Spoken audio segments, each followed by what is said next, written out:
gaafii teessaniif illee galatoomaadha.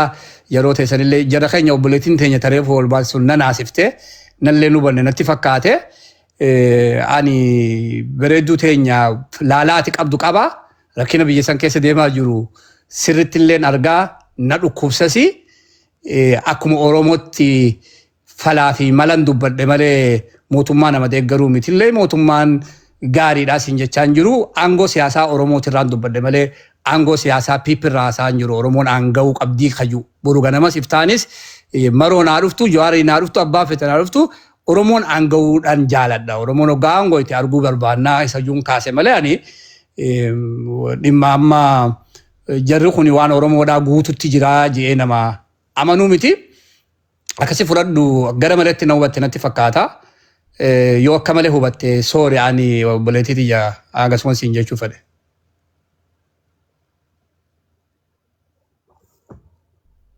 Anfitan Galatoomii abdii ulfaadhu mo'as sirraan fudhadhee narraa tiimi loonaan tun xiqqoo garaa na balleessite ani du'aa fi jecha deemaa jirtu argu. Nama akka gaariitti hubatu nama waa hubatu Oromoo aangoo irratti yaadne hedduu barbaachisaadha. Ani aangoo Oromoo irraan balee aangoo piipirraan haasofne ani. Ani bar Jawaaris aangoo qabaa jechuutti hin jiru bar isin hin galle maroon aangoo qabaa nuti aangoodha qabnaa jechuutti hin jira bar. Gaaraas nu bokkisaan jee baran. Social media irraa nu bokkisa araakiloo nu bokkisa Oromoon aanga'uu sanirraan haasa'e. Miidhamni jiru akkuma jiruuttuu ta'ee jechuu barbaadetti kaleessa sadarkaa kanarra ture nuti. Akkasuma ibsuu barbaade malee ani aangoo Abiyyi isinitti dhaadha.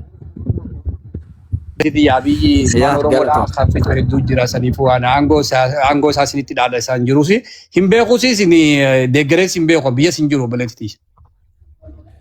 Yaa galatoom yaada bareedan uqaafte silaa yaanni kun akkanatti hojiirra oole hedduu bareedaadha.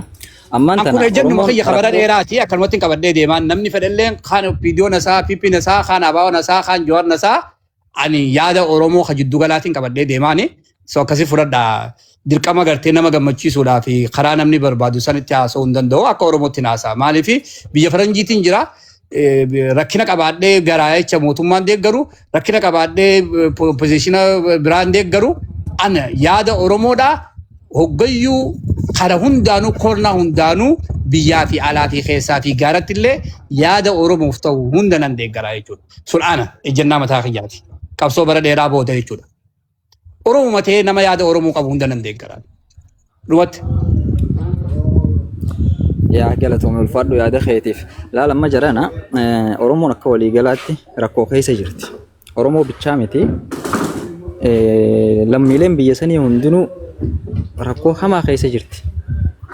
Qabsooyneeti keenya aangoo irratti ol baafne keenya kun ammoo rakkoo nuuf fideefumaafuu aangoo isaa takkitti malee rakkoo teenya tanuti qabsooynee oliin baafneef san wallaaleeti halkanii guyyaa nu gidirsuu nu ajjeesuu nu saamuu nu fixuu kaadire isaan urra bobbaase amma warri inni mindaa kafaluu kamana bareedaa fi waan takka qabeenya harkatanii lafallee harkatanii mootummaa kana dhaadheessan kakeessaa'uu biyya biraa jiraatan rabbii guddaa sodaadha hin sobina aangoon teessan namni kun wooma xiqqoo jiraata duniyaan tun waa xiqqoodha lammiileen teessan uummaan teessan haadha abbaan teessan biyyaa gidirfamu jira ajjeefamu jira saamamu jira ummata saaksiin afuufina hin sobina somni angoote shaayii arraan tana dhuydu yookaan daabboo arraan tana nyaattu takkaaf jettee dhugaa ummata Oromoo hin dabsin rabbiin itti si gaafata ni duutaa tana hubadhu haga feete ammaan tana baxaraantee utaaltuus duun kee afan qabu mootummaan ati akkatti jala utaaltu kunis aangoo irraa kufuun afan qabu mootummaa ammaan tana kaabaa kibbaa itti kaanee nageenyi dhabamee nageenya buusuu dadhabee sireen jala roora'u jirtu kana dhiisi hawaggaa 27 guutuu caaseffama isaa gad diriirfatee buleehu ni kute jiran amma wanni nu barbaachisa tokkummaadha hayyootuma kanaa wayyootuma Oromoo ka jennu kanaa adda baasnee beekuun nu barbaachisa amma Oromoo mataa dhakaa ta'uun ta'amma duraan gowwoomnee jirra waggaa 150 guutuu matuma keenya gabrummaa jala nu tursiise haga arraatis tanuma gabrummaa jala nu tursiise hayyoota keenyaas wal dhageeffachuu hubachuu maal dhabne maal arkachuu qabnaa irra xiyyeeffachuun hedduu takka barbaachisaadha hayyoota yaanii warra nurra dubbatu osoo hin ta'in karakkoo teenya dubbatu hordofuu qabna qaceellootti ananaaf beekumsa fedhe haa qabaatu wama fedhe haa ta'u karakkooti ye dubbatee waan hin qabsaa'ee fi aangoo irratti ol baase san naa dubbateetu anaaf qabsaawaadha santu anaaf hayyuudha akkasitti hubannee deemuun hedduu barbaachisaadha akka baarsaa fi ta'uun nurraan barbaachisu kanuma dhufe jala eegee raasuu yoo kun kufe kanuma dhufe culla eegee kaasuu kun manni keenya asii ajjeefamu saamamu kanaaf hin qabsoone wal xiqqees dhaaba tokko bichaa irratti irkattanii nama dhaaba kaan deeggaru xiqqeessu yoo carraa harkattan ajjeesuu barbaadu yaade attaa gootanii arrabsuu irraa of qusadhaa rakkoo oromoon keessa jirtu jiddu galeessa godhadhaa rakkoo tana akkami keessaa baana jaati dubbadhaa kanaan isiniin jechuu barbaadaa galatooma.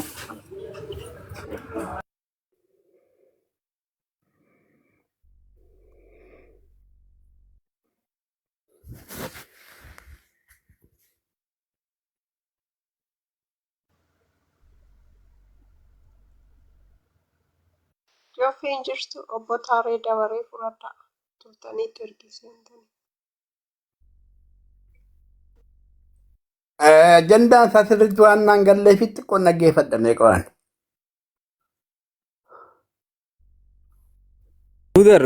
Gudar hin jirtu?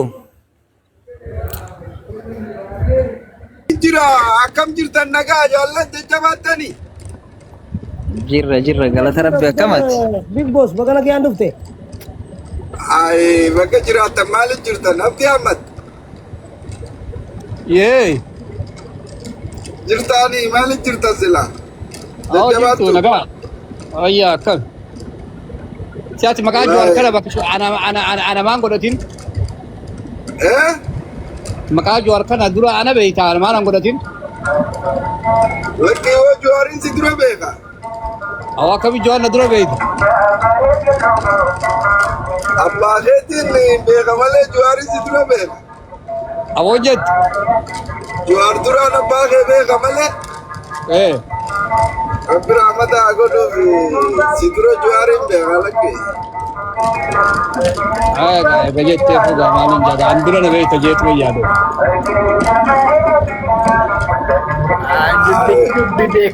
Beekamtii kan jedhamutu jira. Beekamtii jira jeetta? Beekamtiidhaan ti caala Jawaar kana. Amma dubbiin sirrii kanaa sirrii kana.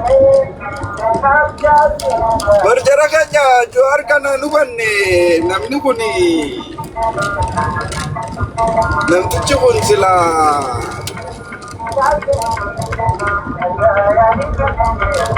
akka itti ibsinu hin beeyne. Ibsiniidhis.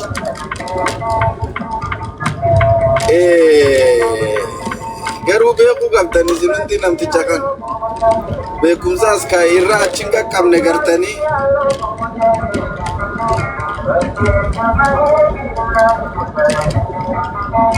Beeyna egaa haga beeynu ni beeyna. Haga beekuu qabnus immoo beeyna. Haga beekuu qabnu takka immoo beeyna. Haga beekuu qabdan qofti dirqamaa miti. Akka haga ilmi namaa nama beekuu qabu qaba. Haga rakkoo Oromoodhaa beeytan takka Jawaar kana beekuun gaa bareedaadha sila akka gaariitti bakka irraa kaanee dhufnees beeku. Gurbaan kun maandisa guddaadha. Ummata kana yoo fayyade malee meedha.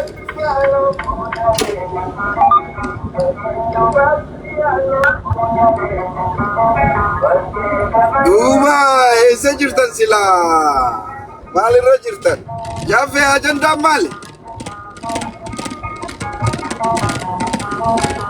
Jaaffeen Jawaar dhooytaa qool jee na yaameetiin jalaatii deeman. Jalaan didalatti keenya jeeni. Jawaar kana bar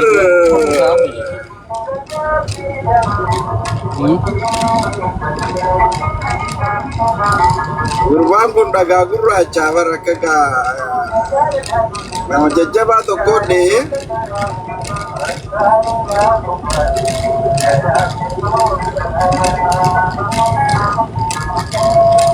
Mee amma abdi qophee dhaggeeffatu jirtaati.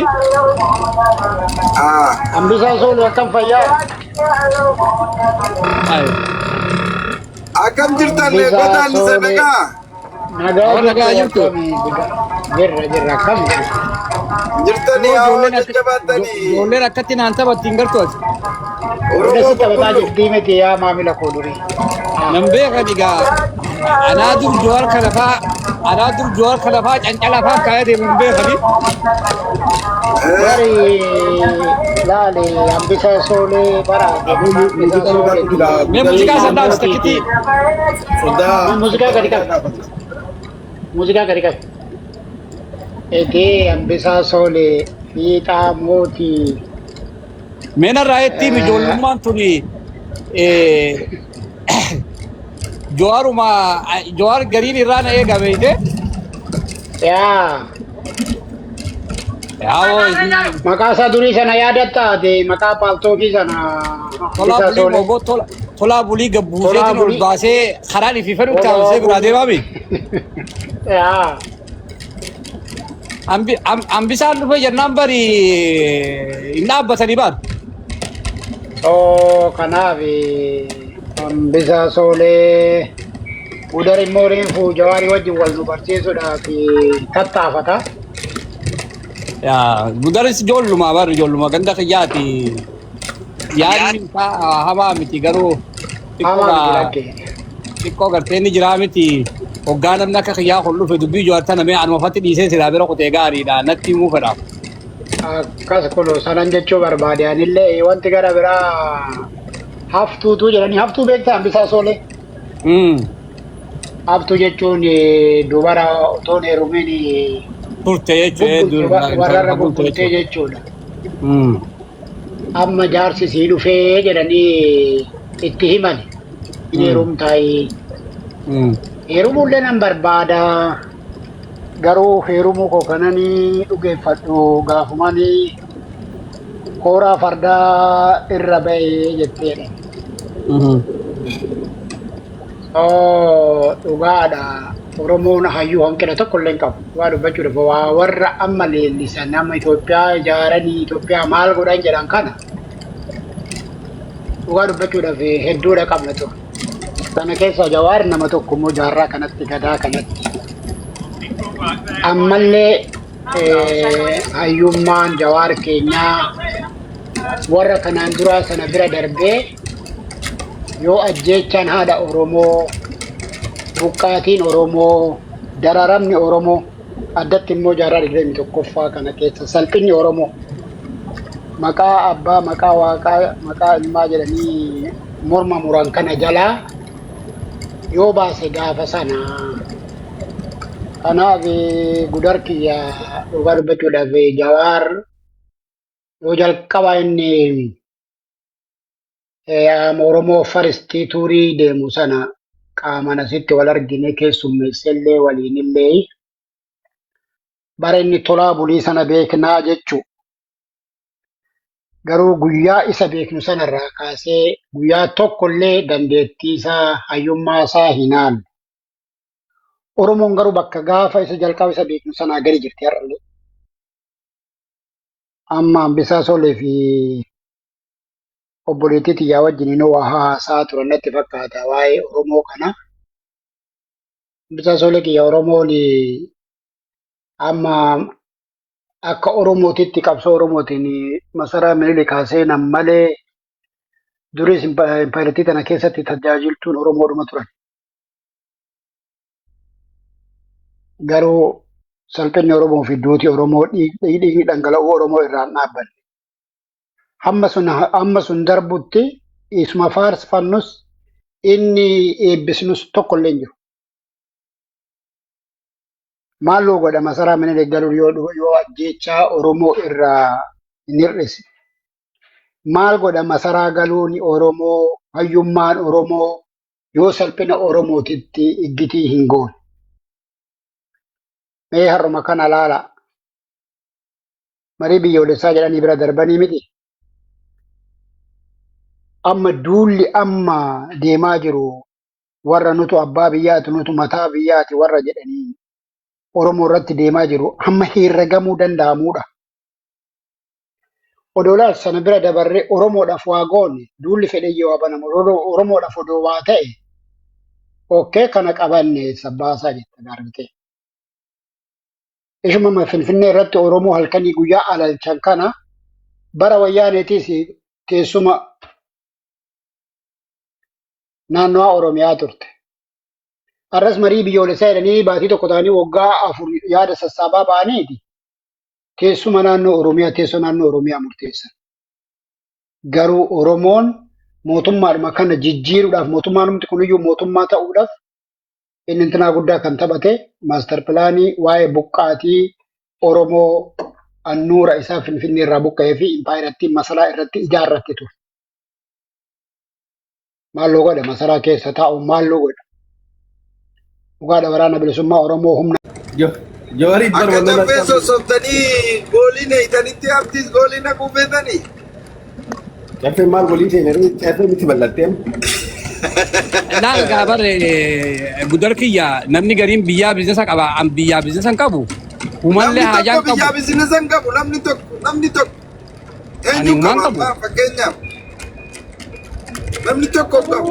Eenyu asii waa fuudhee dhaqe. Angaasaa fuudhee dhaqe moo? Aftaabulamu asii waa fuudhee dhaqe moo caffeeraan misii asii waa fuudhee dhaqe sumuni takka fuudhee sumuni takka asiin qaba. Aboota tokkolleen jala taa'ee galinaan jaalii rookunoo mootummaadha. Laal abdii yoo galtee tujjaaroomtellee tujjaarii roobshaan qabu beeku. Tifa ati yoo galinaan jetti si nama naan anjoollee diriiraa sana addas na jaa anjoollee magaalaa sana ajjeefu anjoollee baadiyyaa kana nama nu bar. Ijoolleen baadiyyaa bar qarshii kudhanii si gurgurtii bar. Amma hin tolle suutuma wajjin illa. Amma waa galuun hin geenye hin suutuma wajjin illa. Anaa fi ati kalaan keenya takkumaa beeki. Gizaa baalaas faarsinee faaruudhaan. Ani ijoollee magaalaa si wajjin malee ijoollee baadiyyaa nama ijoolleen baadiyyaa shi. Laala amma abdii mee dubbii takkaan siif himaa guutaa kanaa fayyadamu. Gaafa Jowaar galu Jowaarii Dhiyoon tana. Dhiyoon tana. An gaafa Jowaar galuu nan dhorge na dide malee. No gaafa amma galuuf deemu amma mootummaa galcha gaafa durii ofii galee amma mootummaa mati beekamtii guddaa kennee fi galcha. Ani gaafa si Jowaarii si naman. Lolli isaanii ni bareeda amma dhiyoon tana alaamii isaa Gabramaal jaaniin takka wallolee ni beektaa? Bari wal kasasaniiti miliyoona 80 moo akkana gurbaa san qaxxaanii ni beeki yigbaanyillee gaafatee hanga takka illee hidhamee beeku. Miidiyaa irra fidanii gizee intarviyu godhan dubbii Sheekh Alaamuddin kana gaafatanii ansaayiba biyya waan takka illee akka hamtu irraa dubbatanii faduu deemu bar nama miliyoona 100 meeqa qixaatanii baatii meeqa hidhamee bahee bar gurbaan kun. Jaarri gizee walollee lolli isaanii bareeda akka keenya kanatti zarmaanzarii wal arrabsee footoo wal garagalchee wal arrabsu. Wal qusadhaa jara keenya izaa baala akkatti wal izaa bankutinaadha. Abdii ati amman galin gizeen galan hin geenye suutuma wajji galla hoogganaa keenya gudarillee qabnee galchinaan gizee sana ni galee ni niisa keessaan dubbisee jiraan haa jee. Namni yeroo galuu qabu galin amma maal gala barraan amma lama shanuu ifiifuu fiigee bargaaf tokko keessaan na bilbilee waan naan jaa ifiifuu fiigee galeeti amma waan keessaa asirra finnu dhugaa haalli tokko madaa takka madaa fayyuu jirtuu fi madaa badu jirtu laalee ni arka namni tokko. Laalee ni arga. Waan dandamatu moo waan badu. Amma rakkoon biyya sanii yookaan bulchiinsi Abiyyi Ahmad kun ni dandamata moo ni badaa. Namni laalee ni arga. Waggaa 8 fooyya'aa deemu jira moo daran badaa deemu jira. Daran badaa deemu jira. Inni dhuunfachaa deemu osoo hin ta'in rakkoo tuutuu isa dhuunfachaa deemaa jira. Rakkoo kanaaf ammoo wanni inni godhaa jiru hin jiru. Rakkoon tun ita siyaasaa qofa osoo hin taane rakkoo hedduu takkaatiitu Abiyyi irra wal ga'e. Gudarbee iccitii takkan isinitti himaa maaliifin hoggaan waa deeggaru mee xiqqoo narraa miti godhu wanni qiqqii jaarsaa kuni.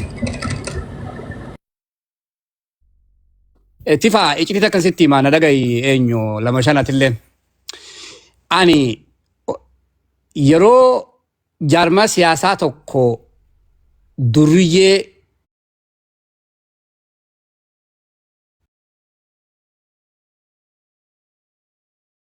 namni waa arrabsu yoo dhugumaan nama san deeggaree namni suni nama waa arrabsu sanii bakka kenne namni sun vaaliyuu na biratti dhaba.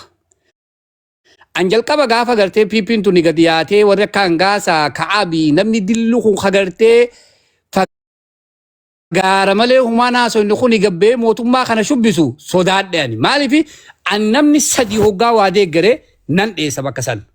Namni sadii wallaalaa miskiina dhugaan isinii maa beekadha baalagee namni sadeen kun nama akkaan jaaladhullee yoo deeggaree istaan baayin godha niin eega ofirraan laala.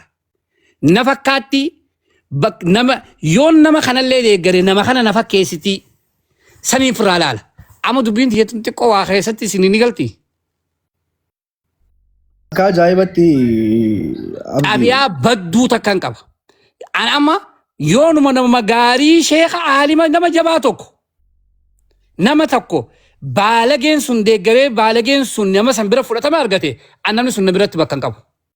Angaafa abiyyi warra akka hangaasaa ka abbuttaa dilli kun gayyaa'ee sababa kanaatiif fagaara haadha namaatii fi ganda namaatii fi numalee fi jinnii fi mishinarootaa fi kana lakkaan murni kun kabajaa argatee ililli itti fannifamnaan warri isaan deeggaranillee nama kanaa gadii mitii jeestiin fudhadha jechuudha.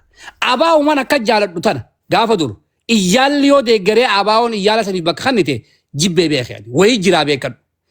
Waa sadeen kan ofirraa eegaa. Dhaaba jaalattanis nama jaalattanis namni sadeen kun rakkoo qaba. Miskiinni way balleessa. Wallaalaan way balleessa. Baalageen way balleessa. Bakka jarri sadeen kun jiru odoo silaa jannata harkaa qabaatanilleedha ittiin dhaqwani. Dubbiinti jedhumatti. Haqanu bakka kana bakka nan laalu. Bakki dhaan itti sodaa qabu. Yoo bakka nan silaa deemu kana duriyyee wayii fokkataa wayii achi mul'ate nama kanaa wajjin wal fakkaadhaa ja'a. Achin dhaabbaddoon nin du'a malee. Ergaan tiyyeetuni indiviijwaalotaa fi dhaaba siyaasaa hundaafillee dhaamsa jeetiin fuudha. Okay. Yeah. Haqa sana dubbiin tiyye. Good idea. Aksaniifin irraa dhaabbadha. Yaada qofaa miti bakki na waa walaalu bakka sani. Bareedaadha. Wannaa bareedaatti ilaaltee fudhatama qaba. Amma nuti amma teenya beektee ka rakkoo taatee anamma warra beektanii adda bilisummaa Oromoolleen. Waalaikum salaam wa rahmatullahi wa barakatuh. Ijoolleen biftanii deemee gachiise boru faaraan isin wajjin taphadhaa dhugumatti sa'aan sagaliif cinaa na biraa'e. Dem Rafi Abdi. Abdi dem bakka si gadhiisne. Oduu taasoo hojjetuutiin akkana jee. Godari mataa Waati qotaa'e maaliif keessa jiraattee gaarii namni ilaalcha akkanaa qabu. Durirraa wayii galee beeki ilaal. Jaarsi yoo gizeen gadi hin ciifne yeroon gadi hin ciifne basabasee waan badaa haasa'eetiti firaa fi aalii fi nama jaalatuu fi gaarii namaatii wajjin walitti bu'aa. Yoo yeroon gachiise sammuu nagaa xiqqoo takka argata. Nama guddaadha nama guddaan kagartee yeroodhaan namarraa gachiisuu gaariidha qaaxiraa buluu hin danda'u.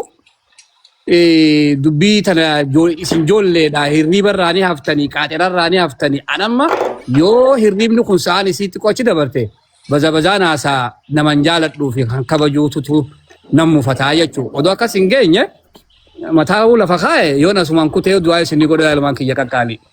Kii abdi ganaadha hedduu jaartiitidha kutaa Oromoo irraa wanta takka takka ganaa si buusisna.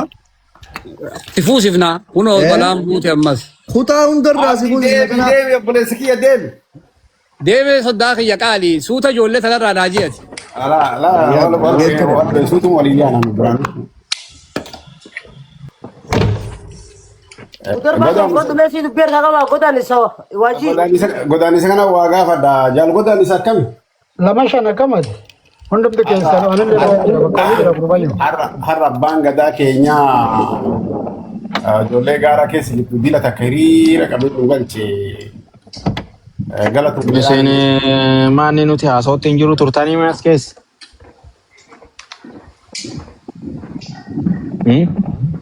murteessa Haasaa murteessa. Turtanii miti anaa haasaa jiru abdiin geggeessa jedhee can jedhee. Anillee ba'uu jira. Nama shanii naaf hafnaa tole nagaa keessa naaf tura. Kutaa. tola sanaayyee Maaliif ilaalcha kiyyaa fi beektee kan yaada ideoloojii siyaasa kiyyaa qabachuu hin danda'u beektaa baadhatuu hin danda'u hin dhiphisa waan ta'eef hin baqata yeroo anaa sa'u. Kanaaf haa ba'utti dhiisa yoo anaa sa'u kan illee ni ba'a haa deebi'u. Warri isa fakkaatan hundi jechuudha. eenyu taasifamtee baatatu eenyu taasifamtee baatatu Jechuun kan waliin haasa'u amma godaannisni ana deessa. namni ati waliin haasa'uu barbaadde eega bahee nama as jiru kanatti haasa'uu eegaltee namoota nurraa godhan walitti haasa'uina. Jechuun kan isin ni jirtanii miree gurbaa baheen jedhaara barama godaannisni bahee miti ree. Ati amma furshiidha dubbiin kee isin dhageeffannu mootu lolaa godhan murteessa bar nu akka lamaatti nu laallee. Lama shan Isin jechuutti hin jiru bara. Ammaan tana dubbii amma deemu jirturraa hin gaafii takka isin gaafachuufadha. Kalee Ambar Iskandar Naggaa na ajjeesuu maani haasawa an gurbaa bahuun jedhe gurbaa yaada kiyya dadhabe gurbaa yaada hassaan mashakka malchaalam maamilla argine hassaan mashakka malchaalam shache maamii miti godhadhanii haasawa yaada namaa fudhachuu hin danda'u waan ta'eef ni ba'e ni deesse. Kanaafuu dhufee haasoo barbaadu yeroo dhufee haasoo barbaadu ni isaaf jechuudhaan anammoo kan jechuun jiru namni kun ilaalchaa fi beektee kan yaada nama tokko fudhachuu hin danda'u waan ta'eef saniif hin eewwata halluu hin biroo ta'a. Fudhadhu. Nagurun dandeettu lama shan inni kabaabar. Ishi alaqaaye. Innaa waan jechuu barbaadani nuti kaleessa beektanii qabsoo Oromoo kana keessatti abbootii teenyarraatii miidhamaatuma as geenye. Ammoo siyaasni beektanii cheekinna baalaansii of keessaa hin qabne xumura irratti miidhaa fida hawaasa irratti rakkoo fida. Sanuma arginillee jechuun sanuma dhandhamnillee jechuudha. Kanaafi